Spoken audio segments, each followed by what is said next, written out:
estás inmerso en Muchísimas gracias por continuar con nosotros. Desde la perspectiva de Habacuc, interpretando correctamente la historia, los eventos, somos parte de la historia, ¿verdad? Cómo interpretar la Segunda Guerra Mundial, las dictaduras, los cambios ahora que se están suscitando en el mundo.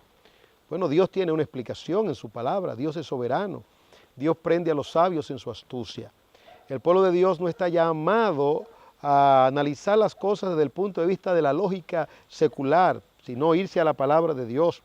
Por eso siempre habrá un choque entre la forma de pensar del mundo y la forma de pensar de Dios. La forma de analizar la historia por parte de los expertos del mundo y la forma de analizar la historia, la manera de analizar la historia de parte de los hijos del reino, de los hijos de Dios. Estos últimos acontecimientos, ¿verdad? La Torre Gemela destruida. ¿Cómo interpretar las Torres Gemelas? ¿Cuántas personas han errado el blanco en la interpretación de las Torres Gemelas? ¿Acaso habrá algo que Dios no haya permitido?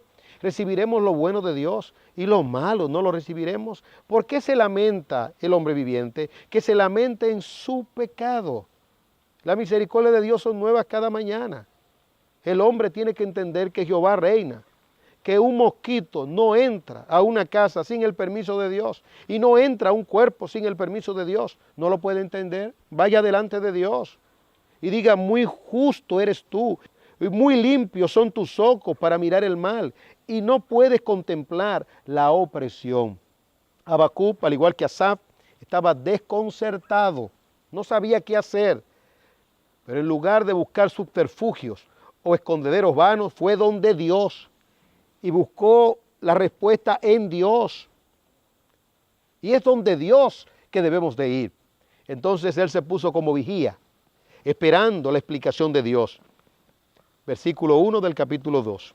Estaré en mi puesto de guardia. Sobre la fortaleza me pondré. Velaré para ver lo que Él me dice. Ese es el punto. ¿Qué me dice Dios? El doctor Martin Lloyd Jones muestra a un gran hombre de Dios, John Newton. Este hombre estaba desconcertado. Quería una revelación extraordinaria de Dios, como nosotros también le hemos pedido en algún momento: Señor, muéstrate, revélate de manera extraordinaria. Pero Dios no vino así, revela el doctor Martin Lloyd Jones. Vino todo lo contrario, con una prueba mayor. Y eso hizo que este hombre de Dios se asiera del Señor, se agarrara de Dios. Dios no responde como nosotros queremos que Él responda. A veces sí, como dijo Lutero en un momento: hoy se hará mi voluntad, porque mi voluntad está subordinada a tu voluntad. Maravillosa oración. Y como en una ocasión dijo Spurgeon acerca de una petición decreto, dice que hay oraciones que se convierten en decreto, porque estamos convencidos de la voluntad de Dios. Y es así, porque el Espíritu de Dios nos revela de manera clara y precisa, con certeza, la voluntad del Señor. Pero esperar en Dios, que Él venga y nos dé la respuesta apropiada para ver lo que Él me dice. Y eso es lo que necesitamos. ¿Y qué he de responder cuando sea reprendido? ¿Qué he de responder? Oír a Dios y hablar la voz de Dios, y hablar la palabra de Dios. Esa es la ecuación. Oír a Dios con los dos oídos y con una sola boca que nos ha dado, hablar de manera contundente y firme la palabra de Dios. Se necesita un mensaje no de lógica ni de retórica, sino que se necesita un mensaje profético, un mensaje señalando, declarando los juicios de Dios, las verdades de Dios. No le va a ir bien al impío, no le va a ir bien a aquel que hace lo incorrecto.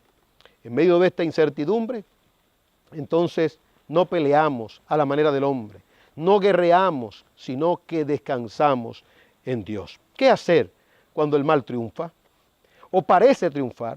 Cuando la apostasía se apodera de la iglesia. ¿Cómo usted va a guerrear a los mercaderes del evangelio? Aquellos que se disfrazan como ángel de luz, como ángeles especiales. ¿Qué usted va a hacer? ¿Va a guerrear? ¿No sabe usted lo que dice Tesalonicense? Que Dios les envía un espíritu de error para que crean la mentira. ¿Lo va a descubrir usted? Sí, hay que denunciar el mal, como Pablo lo hizo. Eso está clarísimo. Pero el pueblo de Dios tiene que tener conciencia que los que aman la verdad conocerán la verdad. Que los que son de Dios, la palabra de Dios van a escuchar. Y los que no son de Dios serán conducidos o guiados por un espíritu de error por cuanto no gustaron el amor a la verdad. ¿Qué Dios me dice? ¿Y qué he de responder? Versículo 2. Entonces el Señor me respondió y dijo, escribe la visión y grábala en tablas, para que corra el que la lea. ¡Wow! Tremendo. Esto en verdad. ¿Cómo le responde el Señor? Escríbela. Lo que está escrito, escrito está. Por eso tenemos la Biblia, la palabra profética más segura. No es asunto de que yo sentí. No es asunto necesariamente de que yo oí. No, es asunto de lo que está escrito. Escríbela, como se le dijo también a Job. Cuando Job escribió acerca de la resurrección de Cristo, el Señor vive, se levantará del polvo. Resucitará y habrá una plena conciencia para que todo el mundo lo sepa. Por eso este libro de Habacuc es tan importante. Y hay 3 epístolas que toman como base central lo que Dios le dice a Habacuc: el justo por su fe vivirá. Porque se escribió no solamente para Pablo. Por medio de ese texto Pablo fue reformado, cambiado, transformado. Martín Lutero, la reforma de Martín Lutero comenzó con la epístola a los romanos y específicamente cuando esa luz de Dios le resplandeció en el versículo 17 del capítulo 1 de Romanos, mas el justo por su fe vivirá. Escríbela, dice, para que corra el que la lea. Qué tremendo es esto. Para que corra el que la lea apresuradamente. Versículo 3, porque es aún visión para el tiempo señalado. Visión para el tiempo señalado. Es decir, que todo tiene su tiempo. Se apresura hacia el fin y no defraudará. Aunque tarde, espérala, porque ciertamente vendrá, no tardará. De ahí es que toma de manera íntegra el capítulo 10 de Hebreos, esta porción. Y dice, el hombre de Dios inspirado, dice, no se apresurará. Y añade, nosotros no somos de los que retroceden para perdición, sino de los que tienen fe para preservación del alma. Hebreos capítulo 10. Pero dice Dios, he aquí el orgulloso retrocede. Versículo 4, he aquí el orgulloso, en él su alma no es recta. Contraste, mas el justo por su fe vivirá. Además, el vino traiciona al hombre arrogante, de modo que no se quede en casa, porque ensancha su garganta como el Seol, y es como la muerte que nunca se sacia, reúne para sí todas las naciones y recoge para sí todos los pueblos. Ahí está la diferencia del hombre de Dios. Él espera en Dios, es humilde. Precedentes hay de hombres orgullosos como Caín. Un camino que ningún hombre de Dios debe seguir.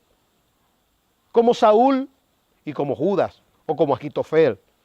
Caminos errados que conducieron a la muerte y a la pérdida del alma. Apostataron, ofendieron a Dios. El justo por su fe vivirá. En medio de la incertidumbre, de la confusión, nuestro apresuramiento es hacia Dios y hacia anunciar la palabra de Dios, pero no nos apresuramos a usar recursos y métodos humanos, subterfugios, a competir con los del mundo. No competimos ni en política, ni en el aspecto social, ni en el aspecto cultural. Nosotros tenemos un norte, tenemos una brújula, tenemos una meta clara y definida. El justo por su fe vivirá. Cuando retornemos, seguiremos viendo cómo Dios habla con Habacuc y cómo Habacuc reacciona ante las palabras de Dios. Y hemos visto que el hombre de Dios espera en Dios. El que es orgulloso va detrás de escondederos vanos y se da incluso, como dice el texto, hasta las bebidas. Y esto puede ser sinónimo, ¿verdad?, de otras cosas que conducen al hombre a un neutralizar la razón y la conciencia para no escuchar claramente la voz de Dios. No se pierda la totalidad del programa de hoy porque tenemos cosas interesantes para bien de su vida. Si estás inmerso en aflicción,